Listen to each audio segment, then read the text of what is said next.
Yo, Murder Men TV, man. We got a few topics. We got X4, 4xtraz. They they beefing. They got smoked. And then we got Tonesa Welch. She say cuffy, man. He ain't got no reason to lie. Blue Da Vinci on the phone with Dogface TV, man. Shout out Dogface TV. Leech. Talk about If you ain't at the concert February 13th, you ain't doing nothing with your life, man. On Instagram, hit me in my DM, hit me in the chat. I'm like, hey, look, this is what's going on. X4 and 4xtraz is beefing. And it's been said that they beefing over X4 patent or as well copywriting the phrase off the back. Now, 4xtraz should have did that off the bat. Soon as Adam signed him or whatever he had going on with Whack 100, they supposed to put him up on that. Oh, off the back in the contract, yeah, we gonna go ahead and patent this. They supposed to did that off the back. So it's being said that he's patenting this. 4xtraz landed back up in jail. It's a whole fiasco with his girlfriend and or baby mama. I don't know. I'm just going off the social media ish. I didn't tap in and try to find nothing out. But it seems like him and X4, has a misunderstanding. I don't want to patent it as a beef, but it does seem kind of deep as far as the things that I heard. And I will not repeat as far as the seriousness of the things that I heard. But, the little gossip and chatter, I'm going to throw that out.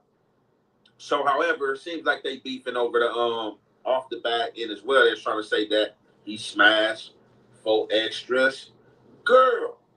So I don't want to hold y'all any longer. We're going to get right off into this content. Y'all already know it's the Hef way and the Hef effect.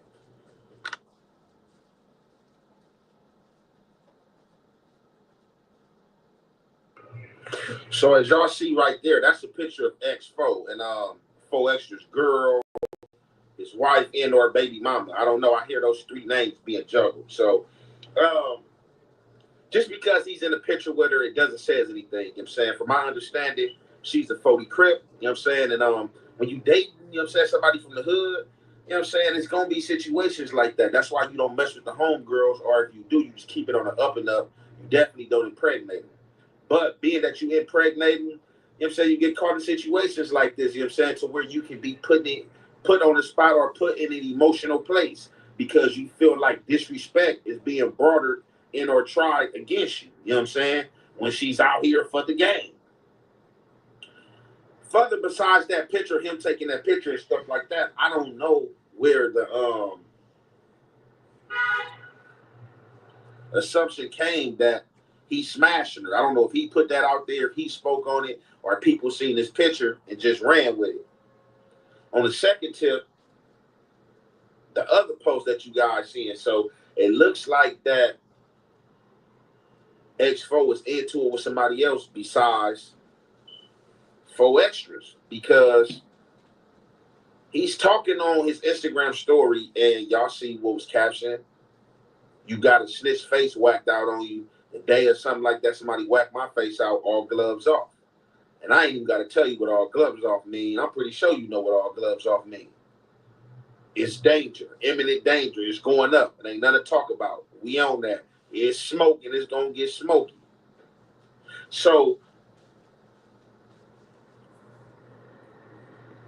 man, it's crazy out here, man. It's real crazy, man. And y'all might want to tap into Top Media. Like I said, I don't want to get too deep off into this to where I become a part of the politics, because that's not my section in our community to be politicking the work in or something I heard, because it's a lot going on. And Top Media kind of exposed things, and I see that he had the homie T-Rock. Shout out baby T-Rock from 40s. I see he had his name and his caption in our title. So I don't know if T-Rock is the other person that X4 is going at it with or having words with and things like that. But we're going to go ahead and drop some more footage in our audios and photos. And y'all already know it's the Hef way and the Hef effect we're going to commentate.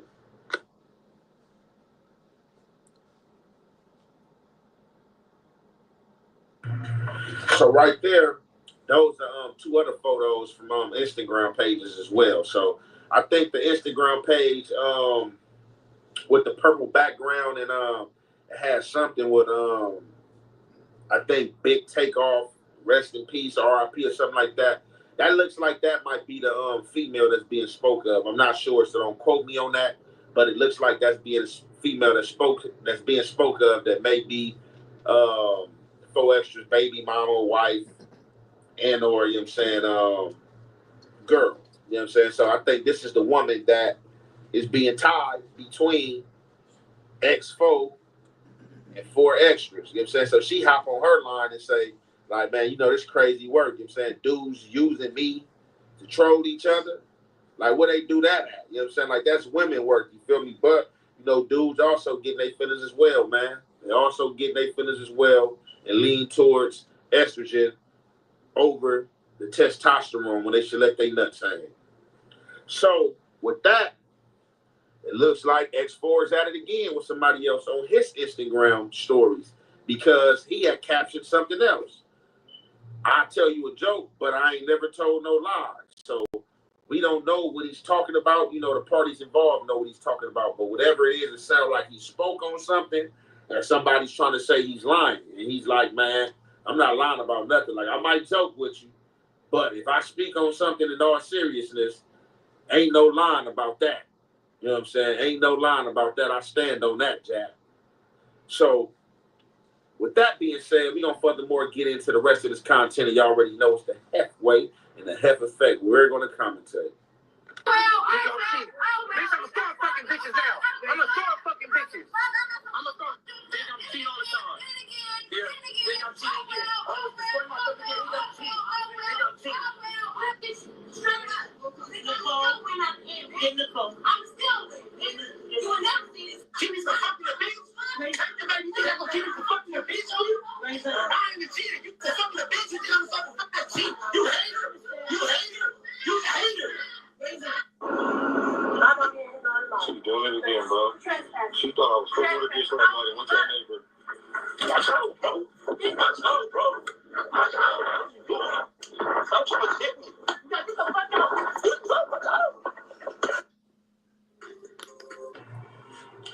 Now, I know 4xtraz been dealing with this girl probably for a minute, and he know what makes her ticks and know what makes her, you know what I'm saying, tricks, you know what I'm saying?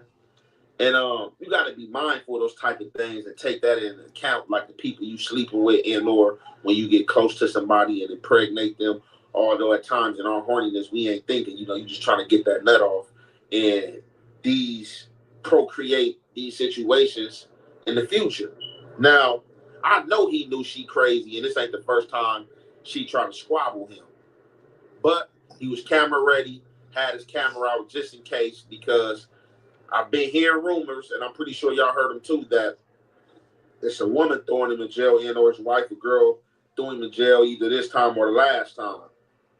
Now, it looked like a few officers, I don't know if these security, apartment security, top flight security, or police officers, but it looked like I seen some uniforms in our badge in this picture right here when she was going crazy, trying to hit him, and, you know, he backpedaling, you know what I'm saying, and putting his camera up like, man, watch out, man, nobody trying to get into it with you or fight him. But it seems like she's going crazy over a woman or saying something, screaming about cheating, and he like, man, ain't nobody even cheated on you. You the one cheating, or something about cheating with a woman and her neighbor getting brought into it, and you think I'm cheating and I'm not even cheating and stuff like that. But for whatever reason, she going crazy. So either she caught him doing something or she got caught doing something and try to go on the defense, you know what I'm saying, for being caught. Because you know when they get caught too, they go on the defense and then try to bring up all the old stuff you've done and things like that.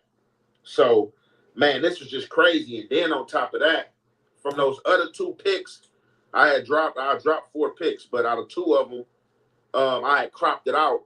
People was in the chats and it had captions, well, not captions, but messages under these pictures, and it was like, man, he's still messing with the same girl, the one that be telling, you know what I'm saying, the allies, you know what I'm saying, how 4xtraz really feel about him, the one that be pillow talking and stuff like that. Then it was like, man, yeah, X4 hit, man. X4, man, he's real disrespectful. And I ain't gonna even lie, he do look like a little black, little smirkish little Riddler. You know what I'm saying? He do look like he's smirkish, like he had hit something, you know what I'm saying? Man, he was even talking about hitting Adam 20. He hopped on the song with Adam 22 and said he want to hit his girl, you know what I'm saying? And a lot of people might be thinking it's a bar, man. That little dude is serious. That little dude is serious. I'm telling you, you can see it in his eyes and in his demeanor. You feel me? He looked like he's quick-tempered. Definitely look like he's quick-tempered. But, man, it's just crazy. So I don't know if this video right here is the video of 4xtraz going to jail, was sent him to jail on a violation, or if this is the last video that sent him to jail. But whatever it is, it looked like it's one of the videos that sent him to jail with dealing with this female. So we don't know what the situation is. It's a lot of smoke in the street. We're going to have to wait for 4xtraz to come out, you know what I'm saying, because X4 got it patent. Don't know what he's going to do with it, you know what I'm saying.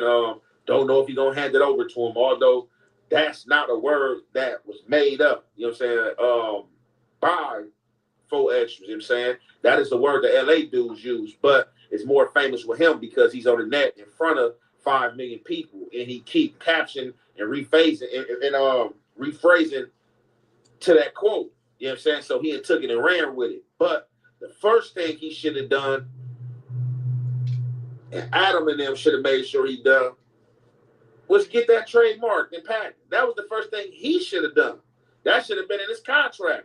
Or just, part of it, like, look, man, we're going to help you. We signing you to this, but we're going to help you get some more money to trademark this, you know what I'm saying, and patent this, and this is what you can do with this. So furthermore, X4, it took it and was like, shit, I one-upped you. Like, yeah, I did it now. You know what I'm saying? He little dude playing chess. Now moves yours. But this situation, from what I was told and what I will not repeat, it's more seriousness to it, and like other things I don't even want to speak on and get into that may have already transpired. But I just say, man, it's crazy out here, man, and you got to be mindful, man. Keep the enemies closer. Keep your friends closer, the enemies closer. And the friend can be the enemy. For real, you know what I'm saying? Because we always think about the opposing other side, but it be the people right on the inside with you. This is my twin. This is my twin right here. When they see her, bitches go outrageous. Bitches don't know what to do. They don't know which way to go. Twin or me? I just tell a bitch, burn out, little bitch. Big the Christian. 4xtraz, that's what makes it. You see the video? Dead on me. Video, cuz got a cold video out. Cuz turned around and said, Adams, can I your wife on? Your wife? Yeah, homes on Vernon Avenue. I heard that. I'm like, never. Now that's another answer for the city. Adams, cut. Adams. Cut. Don't talk to me unless you put an S on the end of my name, man. You see, I be getting niggas' name on first. Remember, I said Rambo, Rampage. He said, man, I thought it was somebody from 40s rapping. I just figured there was a Rambo showing up. Turns out, Rambo. Oh, okay. That makes You sense. got your own talking your lingo. Shootout. Shootout to all the homies. Shootout to Michael for filming this. Shootout. Everything was just good a week ago. That was twinning them. 4X, X4. They was twinning and gwinning. You know what I'm saying? Twin, the bros going crazy. They don't know who they want. They shouting X4, they shouting 4xtraz. You know what I'm saying? 4xtraz, like, I'm just telling them, like, look, you ain't got to choose between me and Twin. Take both of us. We both want you. And you see him right there just sitting there smirkish. And like, yeah, I told Adam, let me hit the wheeze eyes. And I caught that before 4xtraz said something. You know what I'm saying? Y'all can go look at the whole audio yourself when he was in there rapping and he said what he said. You said he's definitely a little disrespectful, little disaster for Shizo. You know what I'm saying? He's on the BS. Definitely, he's on the BS.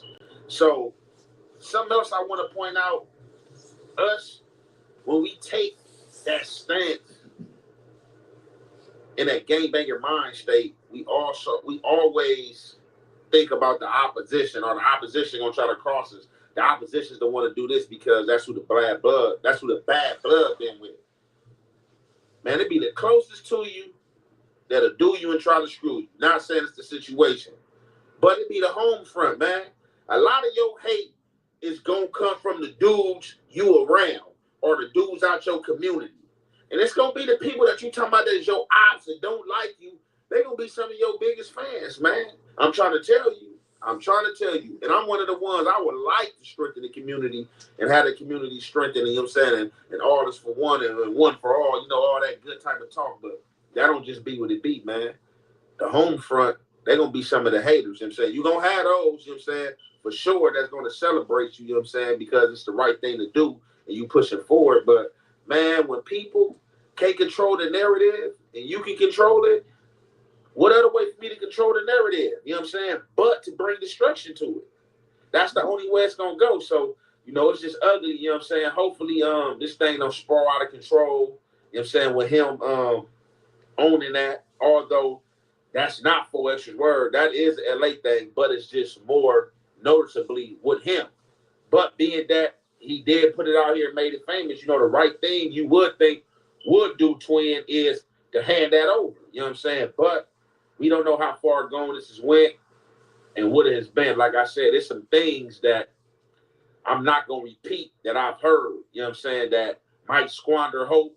Things are supposed to happen before 4xtraz even went to jail. You know what I'm saying? You hear a lot of people say, oh, it's internal, it's inside beef. Every hood got inside beef. I don't care. So it just be funny when you be hearing people, oh, man, it's inside. But I know, on the outside, they're going to make it look good. But every hood has that internal beef, you know what I'm saying, that's on the inside because somebody don't like the agenda that somebody else pushing. You know what I'm saying? And that's just how it go. But let's see where it go from here. You know what I'm saying? We got to wait till 4xtraz get out of jail.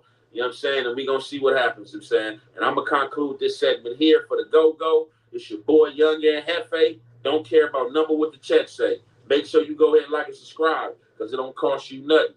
Press that button. And if you ring that notification bell, I'm going to bring you mail. You up?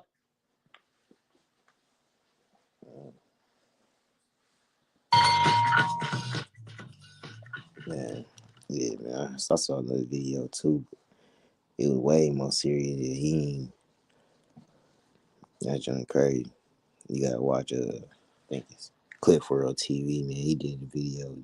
I don't know what video he was talking about. He saw. You know what I'm saying? Interjects. As soon as the government begins to talk about the provision and the court begins to talk about the provision, Meech's attorney immediately interjects. He doesn't want that part to go on the record. No, agreement is that the guidelines are 30 to life, and then the judge stopped him and said, let me do it. He said, okay, I'm sorry. Now, it's important to note that during this segment of the hearing, the judge has established that Meech has entered into a plea agreement and that his statutory guidelines range was 30 to life. For those who don't know what a statutory guidelines range is, the United States Federal Sentencing Guidelines are rules published by the United States Sentencing Commission that set out a uniform policy for sentencing individuals and organizations convicted of felonies and serious Class A misdemeanors in the United States federal court system. Now, let's continue. Court, that's why I took the job. However, the court must impose a sentence of imprisonment on count 3 of at least 20 years. Mr. Feinberg, yes. The court, that's a provision of the agreement, right? Mr. Feinberg, yes. The defendant, on both counts. The court, well, I understand, but there is a provision that I have to give you at least 20 years. The defendant, right. The court, and if I don't, the government can withdraw from this deal? The defendant, right. Now, right here, the judge has documented another portion of Meech's plea agreement with the government. So we now know that based on this provision that Meech has, his guideline range is 30 to life. And there's an agreement with the government that the judge must give him at least 20 years or the government can back out. Let's continue. The court. Okay, when you go to prison, after you get out, there's a period of supervised release. The defendant, yes. The court, right? The defendant, yes. There is also a $200 special assessment, right? The defendant, yes. And I can impose a fine on either count up to $250,000, right? The defendant, yes. And if I let you withdraw your plea for any reason, they can use these statements made here today against you, right? The defendant, I guess, yes. The court, okay.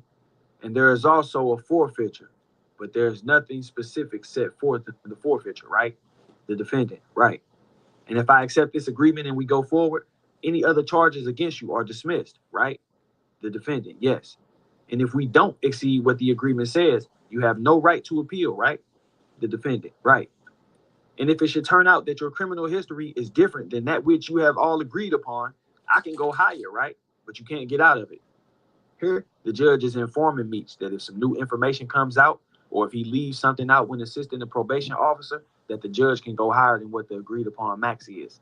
Meach would expose that max with his reaction. The defendant, go higher than what, 30? The court, yeah. I don't know how I can go higher because I think that there is a provision, is there not? Mr. Leibson, who was the other prosecuting attorney, to chime in and say, there is a standard provision, but it's essentially moot. If you don't know what the word moot means in a court of law, an issue or case being moot means that it has lost its practical significance because the underlying controversy has been resolved one way or another. So now that we have reviewed the transcripts of the plea hearing, these are the things that we know from Meach's own acknowledgement. Based on his criminal history points and relevant conduct, his guideline range was 30 to life. Welcome back, Lumen employee. When returning to the office, it's essential to look your best. Philips Norelco offers a range of shavers and groomers that will give you perfect results.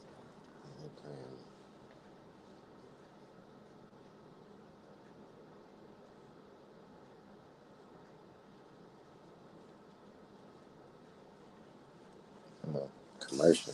And Cost Intelligence provides detailed insights into your business that can allow your team to identify.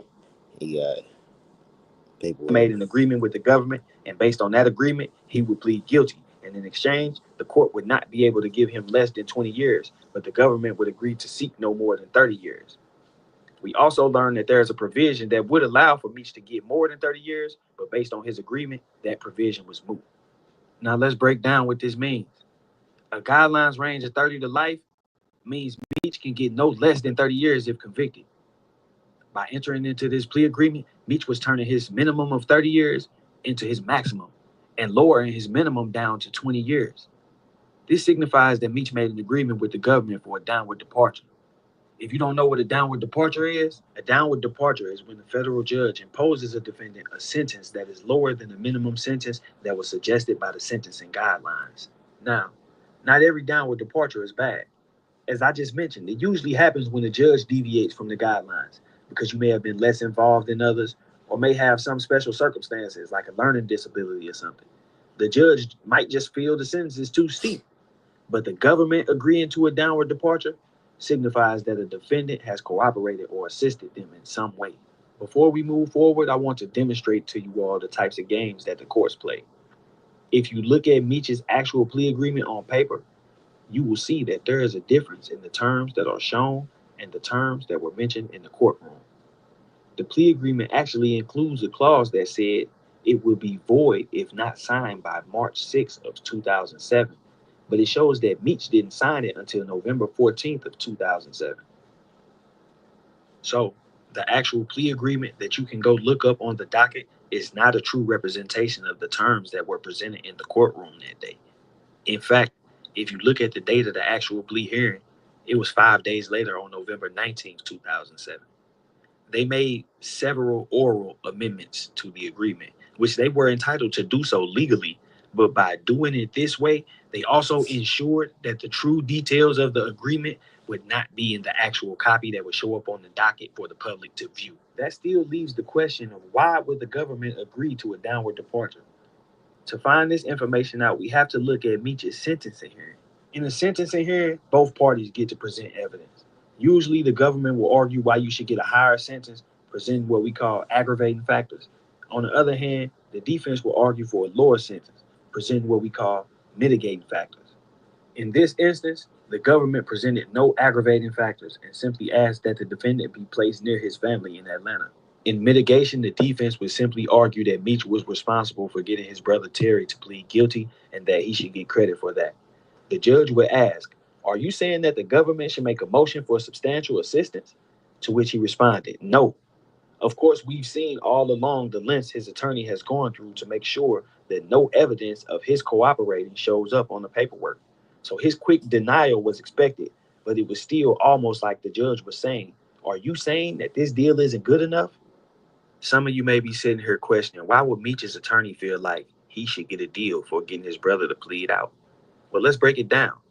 According to the investigation in this case, Meech and Terry were identified as the two heads of this organization.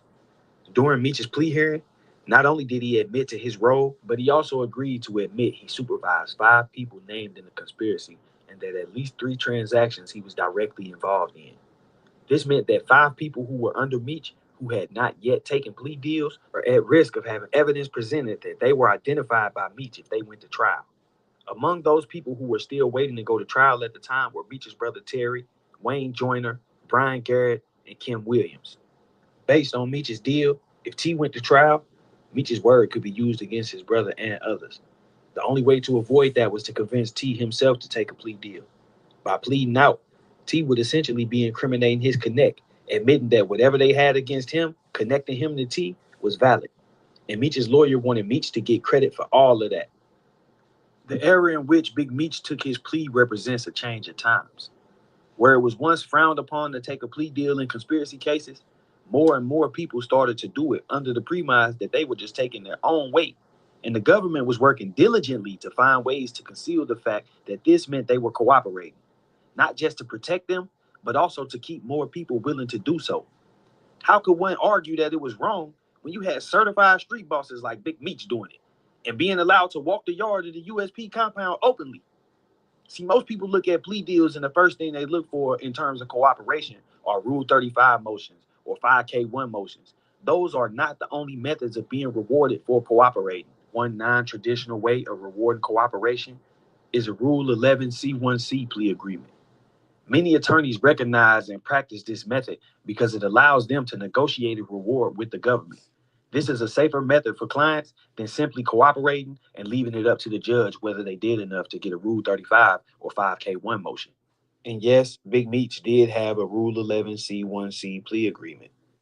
Even more telling of the fact that Meech had negotiated a downward departure was the fact that in his pro se 2255 motion filed in 2009, he himself stated that his lawyer had promised him that he would only get 20 years.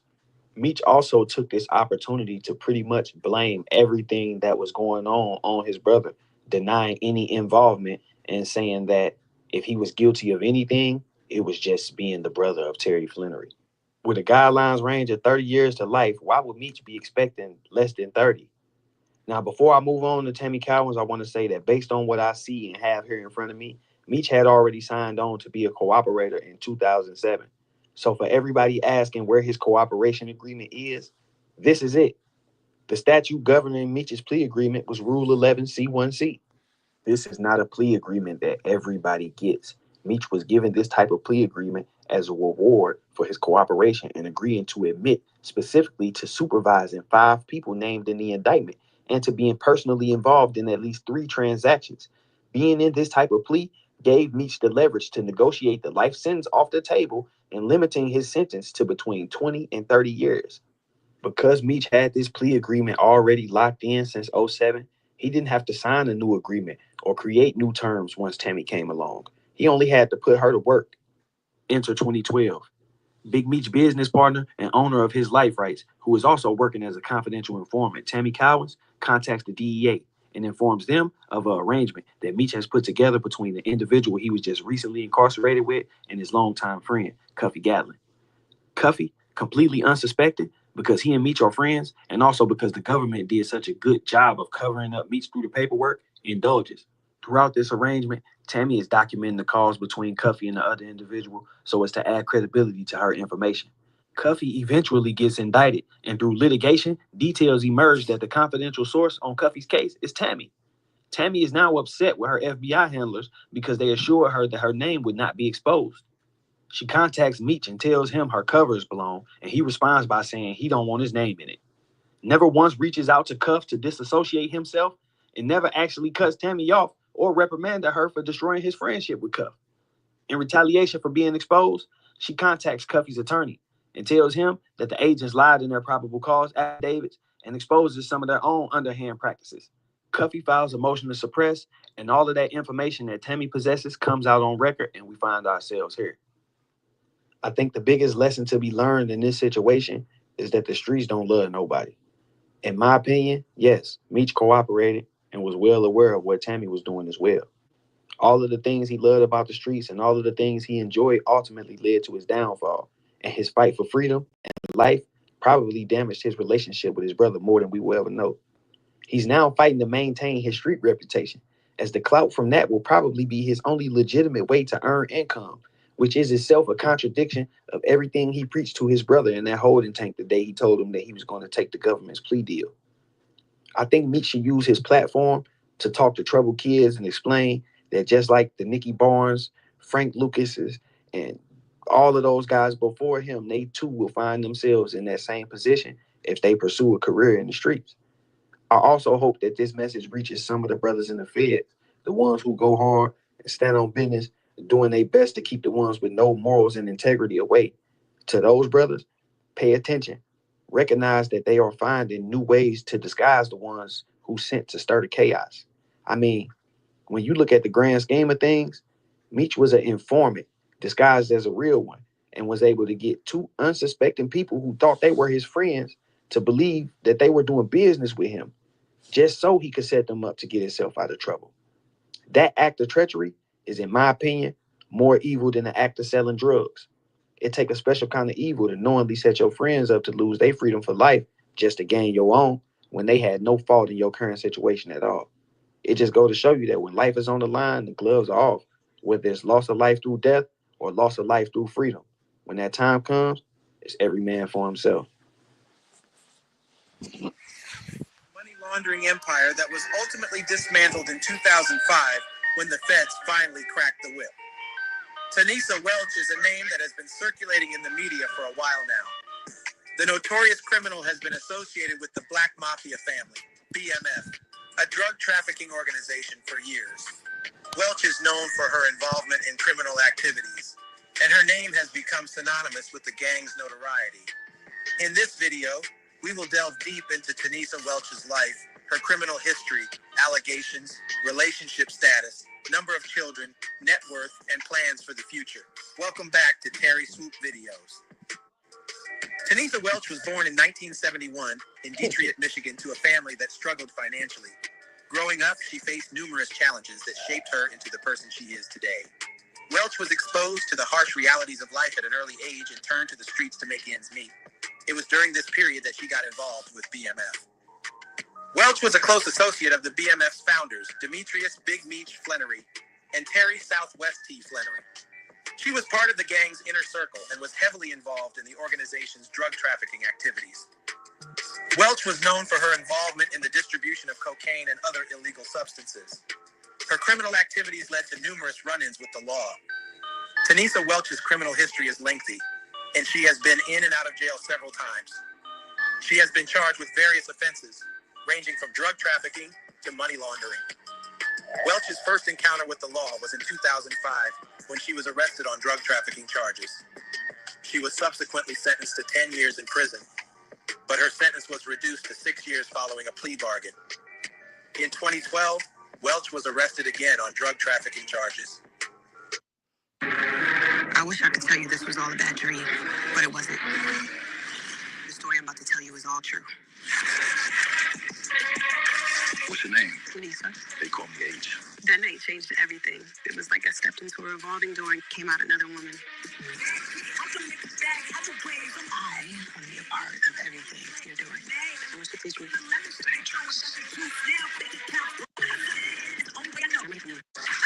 Think I got where I am. Without you, you need to stay in your place. I have more strength than I thought. I'll have to really big fish. The largest supplier on the East Coast. I got that work. I'm serious about doing business. Your only focus has to be moving product. My business grew quick, and so did my pockets. And this is just the beginning. All money's not good. BetMGM Casino has so many jackpots.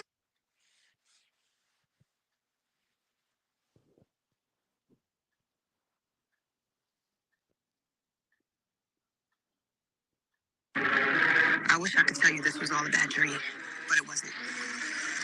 The story I'm about to tell you is all true. What's your name? Tonesa. They call me H. That night changed everything. It was like I stepped. MREC TV. You had a little turmoil with one of the executive producers. Could you speak on that? Could you elaborate? You talking about Tammy Cohen? Correct. I talked to her one time. Terry was in prison. He asked me to, call her and see what's going on with her. I guess she had reached out to him. And she immediately got really nasty with me. And I said, all right, shit. I ain't got to call you no more, and I hung up. But she was one of the people that was always doing these little interviews, oh, she ain't nobody, she ain't this, like that. I wish she would have said that shit before I went to prison. It would have helped a lot in the courtroom. And so I never knew who she was, just heard her voice one time. What she did was, I didn't know that she was an informant. What they did, the DA called me. I guess she gave my number or whatever, and they said, Tonesa Welch. Like, yes. And it was like, this is what I can't remember the sergeant's name. And he said, we need you to come down to the federal building. And I'm like, why? And he said, we'll tell you when you get here. And he said, when can you come? So I gave him some kind of excuse, like, I can't get there till tomorrow or something, I said. And he was like, okay, well, if you can't get here, we can come get you. So I said, you know what? I didn't want him to come pick me up. You're not going to pick me up in front of my family and that like that. Right. So it's my youngest son. I called him. I said, look, come get me. I don't know what's going on, but I got to go downtown. And so I said, by the time we got there, and I said, if I'm not out at a certain time, make sure you call my attorney. And he said, what's going on? I said, I don't even know. I didn't know. So when I got in there, they put you in that little room, you see a little 48 hours. I'm looking like, what the fuck? Because I'm already, and your mind starts playing tricks like in my.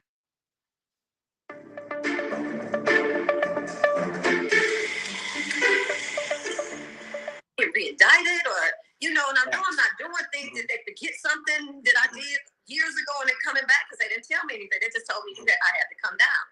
And when I get there, they started talking about something that I did to Tammy. And I was like, I really couldn't think, I almost kind of forgot, like Tammy, they told me her whole name. They told me, I forget the verbiage that they used, that they said that I was messing with one of their people, that she was a government informant, but they use another term, but I know what it means, government informant, and then I was messing up their investigation, and that do I know that by me being a felon, that they could have, what they was going to charge me with, and that they could lock me up. And I was like, I don't know what you're talking about, but they said that I was she told them that I knew about the investigation, and I called and threatened her. I told them that I was going to have something done to her. And, when you can't say anything to a government informant, it is a felony. And being a felon, they could have arrested me immediately. So at that time, I said, well, I don't even know this person, and you can't even prove that I said shit to her or that I had sent anybody after her. And so let me call my lawyer. So they went out the office, they came back out. By this time, they did let me make a phone call. My lawyer was telling, they were talking or whatever. My lawyer had the conversation with him. And they said, okay. So a few minutes later, they were still trying with the spear tactic. And I'm just like, okay, what y'all gonna do? Y'all already talked to my lawyer. Am I arrested or what? Because I said, you can't prove I said anything to this lady. I said, we had one conversation, and it wasn't about me having her knocked off or doing anything. People always, And so they said, well, we're gonna let you go this time. Wow. But it's not going to end here or something like that. So I said, okay. So after that, talked to my lawyer. Yeah, it was bad for a minute. They kept, tapping in, watching, saying that I was, going back and forth with my lawyer.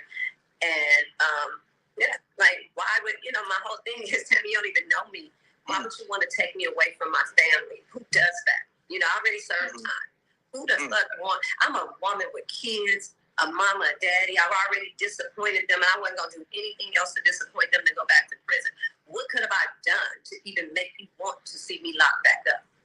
What could a person do? I can't even see hurting anybody like that. Why would you do that? Right. Just because you got the power to do it, because this is your game. But I didn't know who she was. I still didn't know who she was. I had my lawyer looking for her. I had my cyber friends looking for her. They had erased her completely off the map. Wow. Completely. Didn't know nothing about it. Asking people, go to Atlanta, do y'all know this person? Nobody knew her. Found out she'd been a informant since 2009 or something like that. 2009.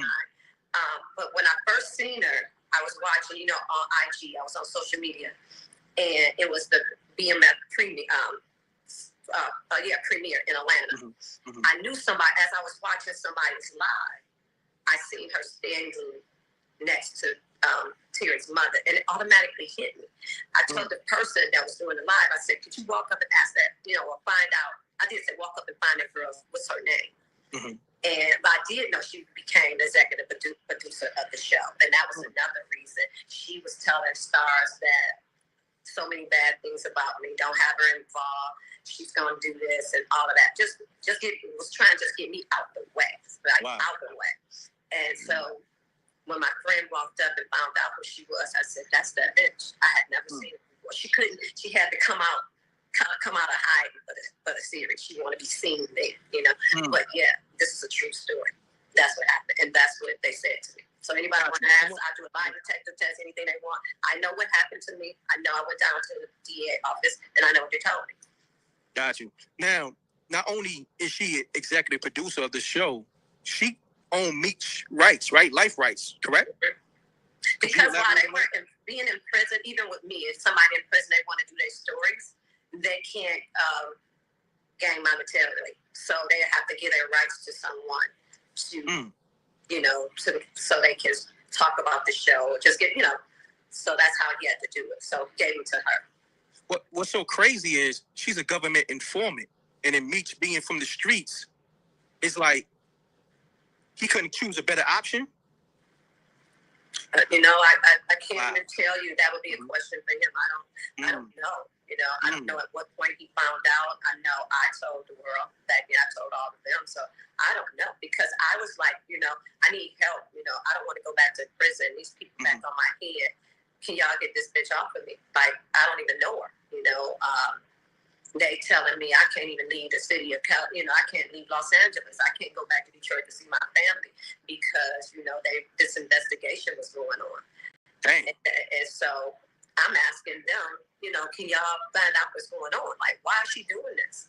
I'll never slap with the first interview. She did an interview, I think it was with one of the Source magazine, talking about me. You ain't never met me. You never seen me. I mean, you just seen me. Why am I such a thorn in your soul? You're gonna get your bag. I'm not stopping you. You make money doing what you do. I just see it as a heartless, cold-blooded person, and I don't know why he still. I can't answer that. Yeah, exactly. I can't. And I was like, I don't know what you're talking about. But they said that I was she told them that I knew about the investigation, and I called and threatened her. I told them that I was going to have something done to her. And, when you can't say anything to a government informant, it is a felony. And being a felon, they could arrest me immediately. So at that time, I said, well, I don't even know this person, and you can't even prove that I said shit to her or that I had sent anybody after her. And so let me call my lawyer. So they went out the office and came back. By this time, they did let me make a phone call. My lawyer was telling they were talking, whatever. My lawyer had the conversation with him. And they said, okay. So a few minutes later, they were still trying with the scare tactic. And I'm just like, okay, what y'all gonna do? Y'all already talked to my lawyer. Am I arrested or what? Because I said, you can't prove I said anything to this lady. I said, we had one conversation, and it wasn't about me having her knocked off or doing anything. People always, And so they said, well, we're gonna let you go this time. Wow. But it's not gonna end here or something like that. So I said, okay. So after that, talked to my lawyer. It was bad for a minute. They kept, tapping me and watching, saying that I would, going back and forth with my lawyer. And why would, my whole thing is, you don't even know me. Why would you want to take me away from my family? Who does that? I already served time. Who the fuck want? I'm a woman with kids, a mama, a daddy. I've already disappointed them. I wasn't gonna do anything else to disappoint them than go back to prison. What could have I done to even make you want to see me locked back up? What could a person do? I can't even see hurting anybody like that. Why would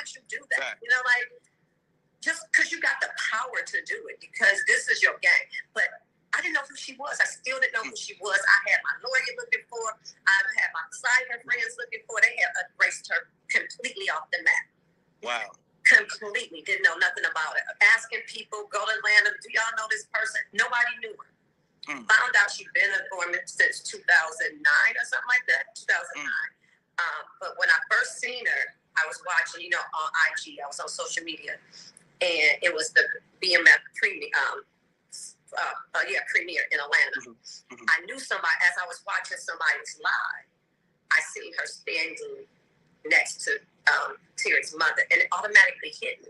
I told the person that was doing the live, I said, could you walk up and ask that, or find out? I did say walk up and find that girl, what's her name? And but I did know she became Yeah, she ain't even know her. You know what I'm saying? She ain't know her from a can of paint, but the feds coming saying she was threatening.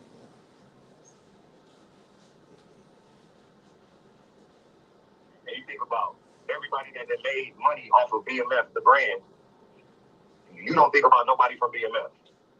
Shit, at this point, not even Meech, because with the Tammy shit, like, I don't know what Meech got. Maybe Lil Meech got some money for acting or whatever, but as far as the money that's coming back from that, the money go to Tammy. All right, so now look, from way back in the day, you got, let's say the first bad decision was this. After the shooting of Wolf in Atlanta, 3 days after that, Meech got locked up. Okay, or like 2 or 3 days after the shooting, Meech got locked up. Okay. A couple days after he was locked up, he called a shot to the streets to all of us and say, hey, everybody from BMF, go back where you from. You know what I'm saying? Like, get up out of here. It's hot. We got to figure out what's going on with this shit. And then once we get a hold of it and figure it out, then we'll come figure out when we all coming back and convene again and be back together down there. So wherever state you from, we had people from different states that was with us. So whatever state you from, just go back to your state until we call everybody back. All right, bet. So now, me and all my niggas from LA, we go back to LA. So we go back to LA. I had just started. Now look, I had just started a 45-day studio session, $45,000 session, 45 days with Curtis at Patchwork. And on the third day of the session, the studio happened. The fifth day of the session, I was on the plane. We was all on the plane on the way back to LA. Like the sixth day of the session, I guess, would have been the next day when I got to LA and I'm trying to handle the music business that we got going on or that I got going on. I'll make a call. I had Jeezy stay in the studio and keep recording. I don't stop the session or pause it or no shit like that. I had Jeezy keep recording. So if Jeezy keep recording, a few days go by, a couple weeks go by, they ended up letting Meech out on a bond, I guess it was a bond or whatever, before they ended up dropping the charges or whatever. They had him on house arrest. And that's when you guys see the raw report, and he got the all white on, and he's like, man, all this is about Blue Da Vinci. If Blue Da Vinci don't make it, we don't want to make it. I wish I could be there tonight, but somebody will holler at me in the morning, and blah, blah, blah. When he did that interview, that's when he was on house arrest with this anklet. And during this time, and even if you watch that raw report, it'll show you where Jeezy was at with us at the time. I was just introducing Jeezy to everybody as far as being with BMF at the time. So it wasn't at a point where he was close with Meech prior to the shooting. He was close with me and who were like other people that rap or whatever around the BMF shit, but all the niggas that was on, we Black Mafia family, they looked at rappers and shit. All them rap niggas fucking with Blue. So they kind of shun niggas per se. You know what I'm saying? To a certain extent.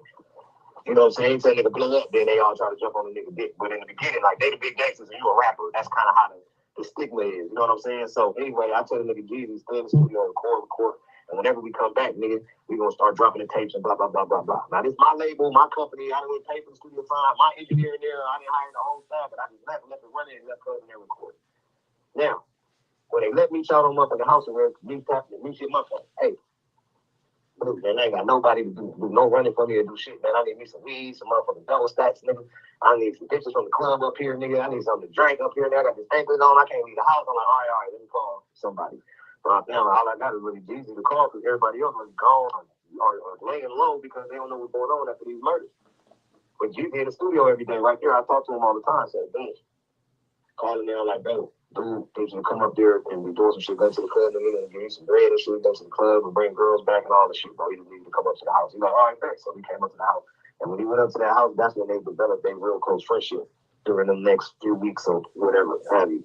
And this is also the same time where Jeezy signed all the record deals.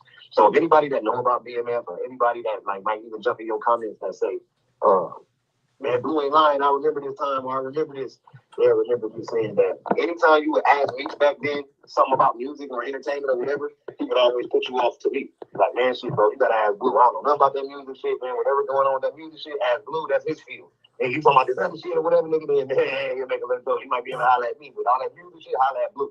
Right? That would be his pitch to any person that would be asking him about that shit for a certain, especially during this time. So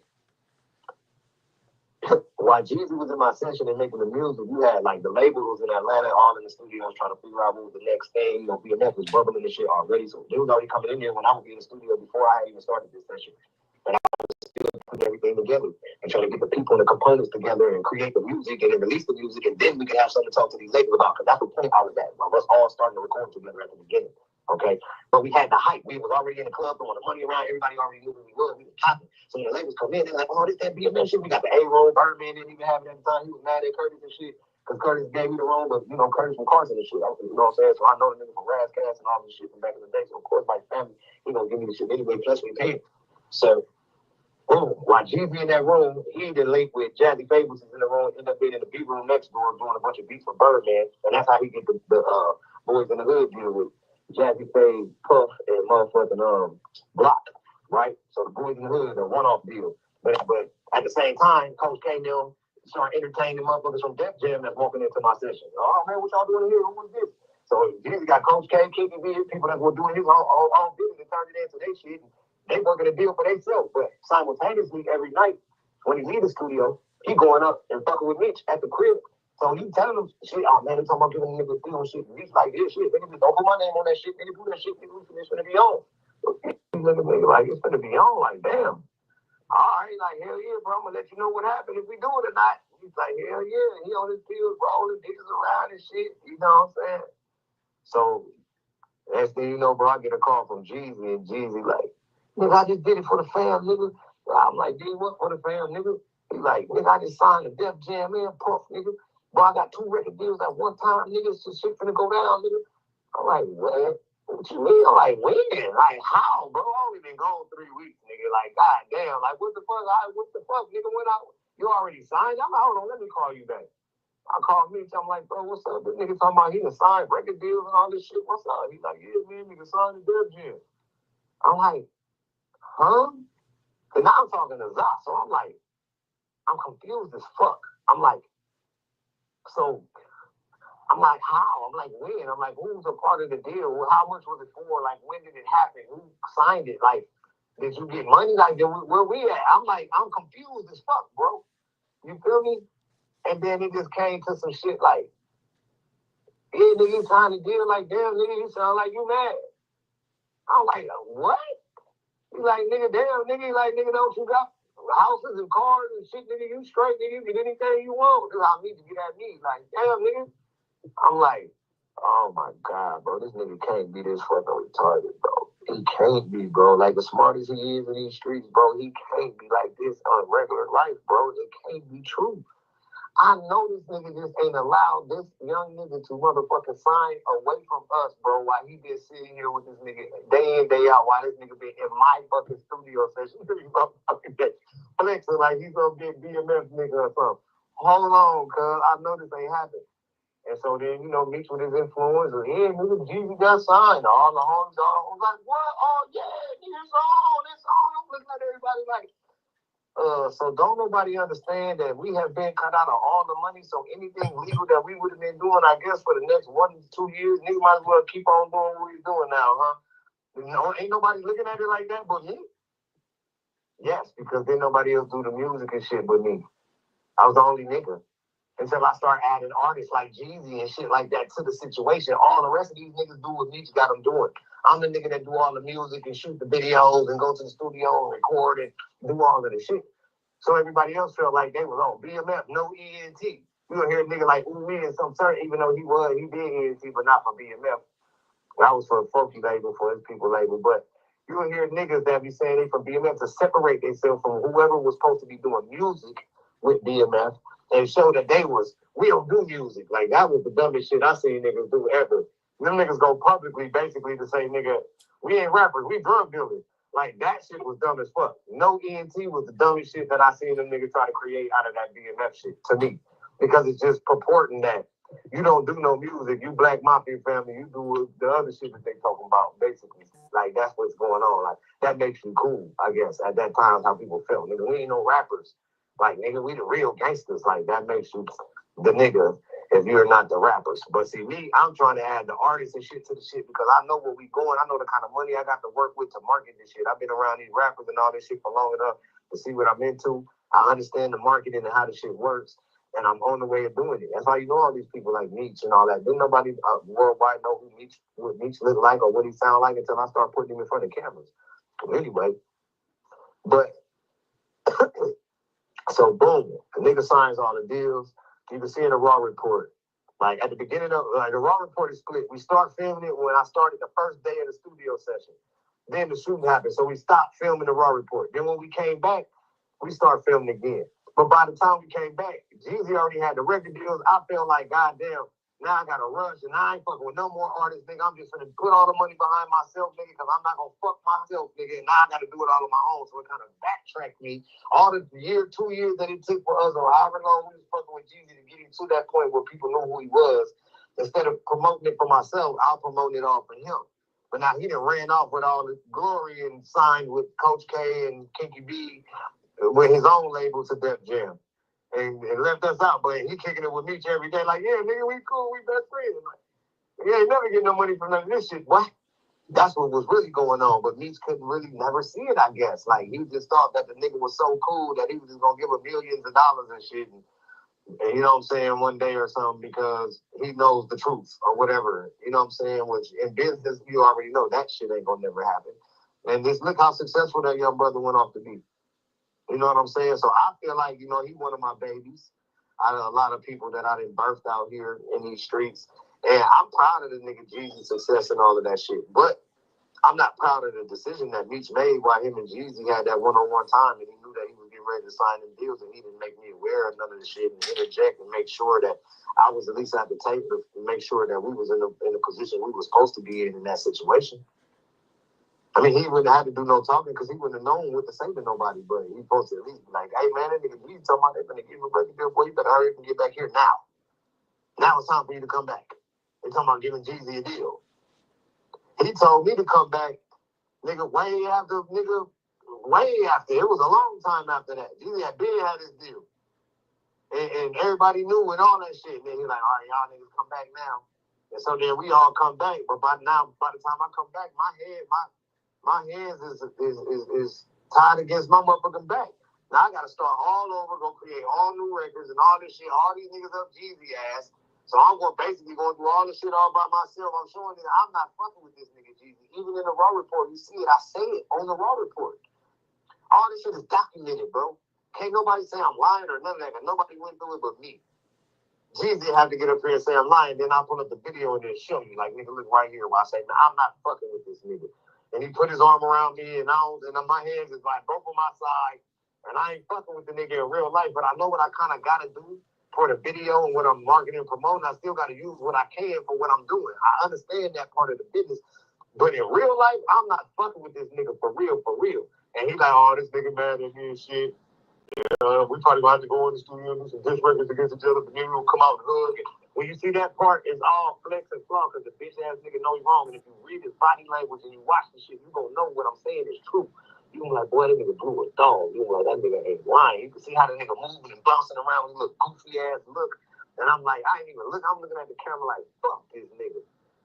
And so even when I introduced him to the city of Atlanta at the big BMF Entertainment label launch party that I did, flew in all the program directors from everywhere and did all that. That wasn't Jeezy doing none of that shit. That was me doing all that shit when I put him on that stage and introduced him to a city that he already lived in. That was me putting all that shit on. That was us out there lit with the ice sculptures and the niggas with all the ice, with all the horns and the records that the people were singing in the club. And Jeezy put a couple of them, but that was all my shit at that time. And people didn't know Jeezy hadn't blew yet because he ain't dropped the records through the niggas on the inside knew he had the record deal, but he hadn't dropped the records, nigga, on Def Jam yet to blow in the city like that. He was still getting hot, but everybody still was respecting his handle from being with BMF. Point in case is, Meech fumbled the whole Jeezy shit. Okay? Meech fumbled the whole Jeezy shit, bro, because it happened on his time. See, Jeezy ain't signed all the record deals while I was in Atlanta, and I was in my studio every day, and he was there with me. It didn't happen like that. It happened while Meech was on house arrest, and Jeezy was going up there feeding whatever information he was feeding them every night and bringing them the double stacks and the weed and the drink and the bitches from back the city and shit, and throwing the money up the ones and shit, throwing them around to the bitches, having the ball get high and shit. That's what was important. And not the future of all these niggas that's running around doing all this shit that they didn't went to prison for now. Okay? And that's what was on my mind. Because remember, y'all, I wasn't no big drug dealer, none of that shit when I met Cuz. Like, I was already in entertainment. I never claimed to be no big drug dealer. I might have sold some crack and shit before I was a young nigga in the hood and all that. But I ain't no big drug dealer, nigga. I've been in movies and shit since I was 18. Nigga, gang banging to movies, nigga, to fucking with Meech and them. That's what I did. You know what I'm saying? So all that other shit on entertainment, that's why DJ put me with Meech. To do all that, because Meech them didn't know what they were doing when it came to that. They just knew what they were doing when it came to what they did. You know what I'm saying? So he fumbled on that. Now, if you look at Rick Ross, Meech gave an okay for Rick Ross to do the BMF record. But look, it's titled BMF, and it's basically about Meech and his crew, or he think he Big Meech, and it's an acronym laid off the foundation of the marketing and the blood, sweat, and tears, the niggas that didn't die, and the motherfucking niggas that didn't went to prison from BMF. From Ross, even when I came home, Ross was charging me and doing shit with me. He'd do a song for free, charge me for a video. I wasn't complaining because I was trying to get what I could get. But then I still feel like, you know, niggas being able to get 100, 200 million off a worldwide tour, off a record called BMF,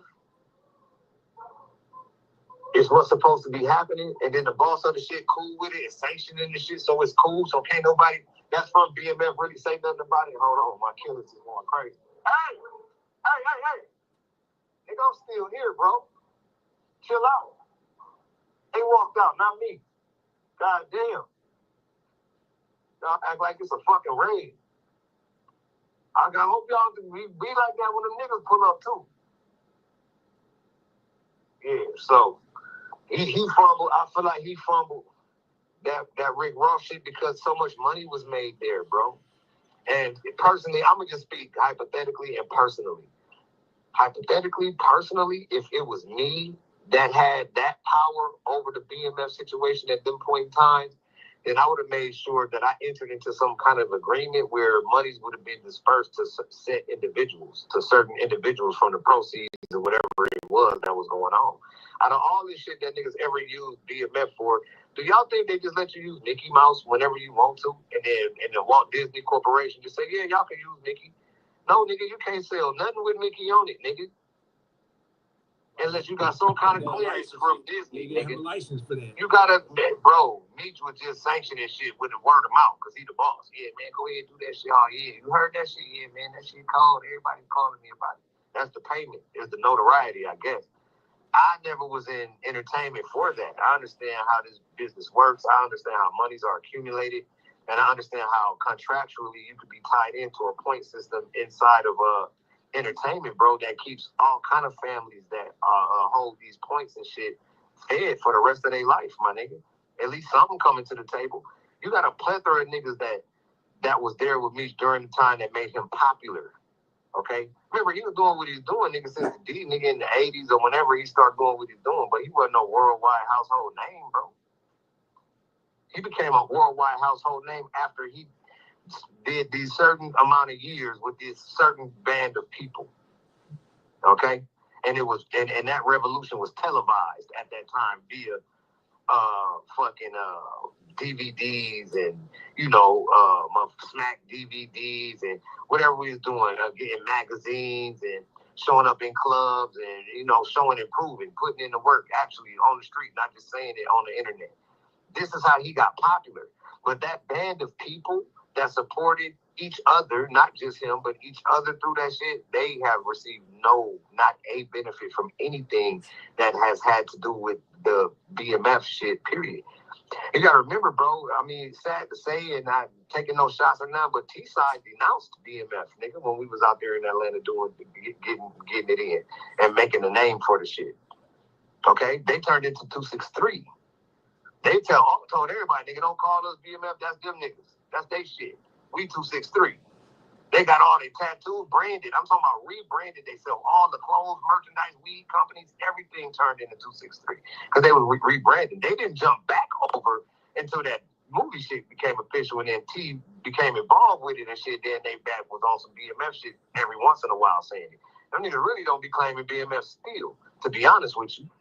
That shit just for hype and clout, where they fuck with the BMF name tag. To be honest, and we gonna be honest and put the shit on the floor. T and them didn't fuck with us while we was in Atlanta doing that shit we was doing. They ridiculed us. They said we was doing too much. We gonna be the reason why everybody got fucked up. The LA niggas with them was gonna tell.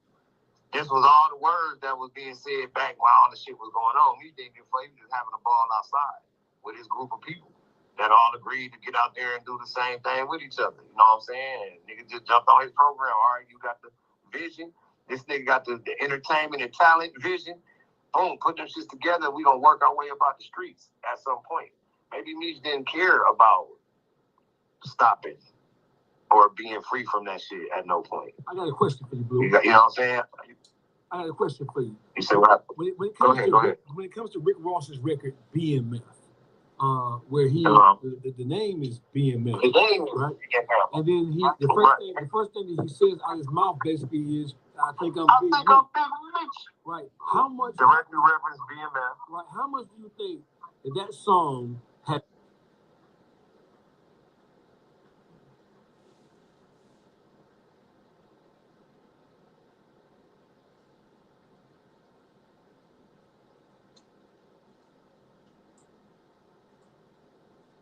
Another morning to savor the crunchy nooks and crannies splendor of a Thomas's English muffin. Tom, which is a nook and which is a cranny? That's a nook, cranny, nook, cranny.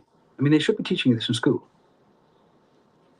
Huzzah! A toast to breakfast. Like 3 niggas out here, that's a turkey. I fuck with addicts, don't fuck with perfect. Fun about you.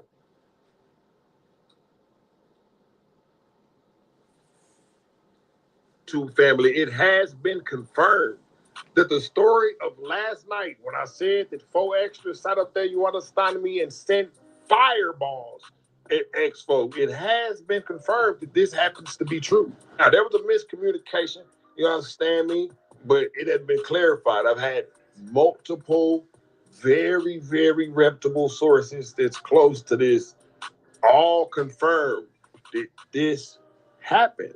Now, I'm not going to say no names, but listen, bro, when has Cliff ever came to the internet and put out falsified information? Y'all know damn well I stop posting before I get on here and destroy my credibility, right? So at this point, knowing that I'm not going to name no names, y'all just going to have to take Cliff word for it, bro. But I'm telling y'all that it is confirmed. Now, see, there's a lot of people that's upset that because I'm an out-of-towner, because I'm some out-of-town dude, they upset that they didn't get this information first. I get it. Why? I couldn't get special treatment. Why the hell y'all? Because, bro, you can't politic on me. I'm way out here. Y'all right there. That's why they don't want to give it to y'all first, bro. You understand what I'm saying? Then on top of that, I didn't even know if it was boom for me to even post this information. When I got it, I had to make sure that it was even cool for me to post this when I got it. And once I got to say so, hey, man, I went ahead and made my video like I always do. Now, the discrepancy came with a miscommunication, but like I said in that video that I made when I cleared everything up, that does not mean that the situation did not happen. It just means that I'm not going to stand on the allegations because of where it came from. And I'm not even talking down on the person that it came from. Because as far as I'm told, he's also a solid individual. It was just the reason why I was so quick to confirm it because it came from a source that was closer than that. But now it's been confirmed because I damn everybody who caught their first video that actually is close to this, right? You know what I mean? It's been confirmed, though. Like I said, this is going to be a narrative that gets around on the internet for a little while. A lot of people going to come through, throw monkey wrenches in the system and try to discredit, oh, Cliffy. But I'm telling y'all what I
Chicago is one of the most dangerous cities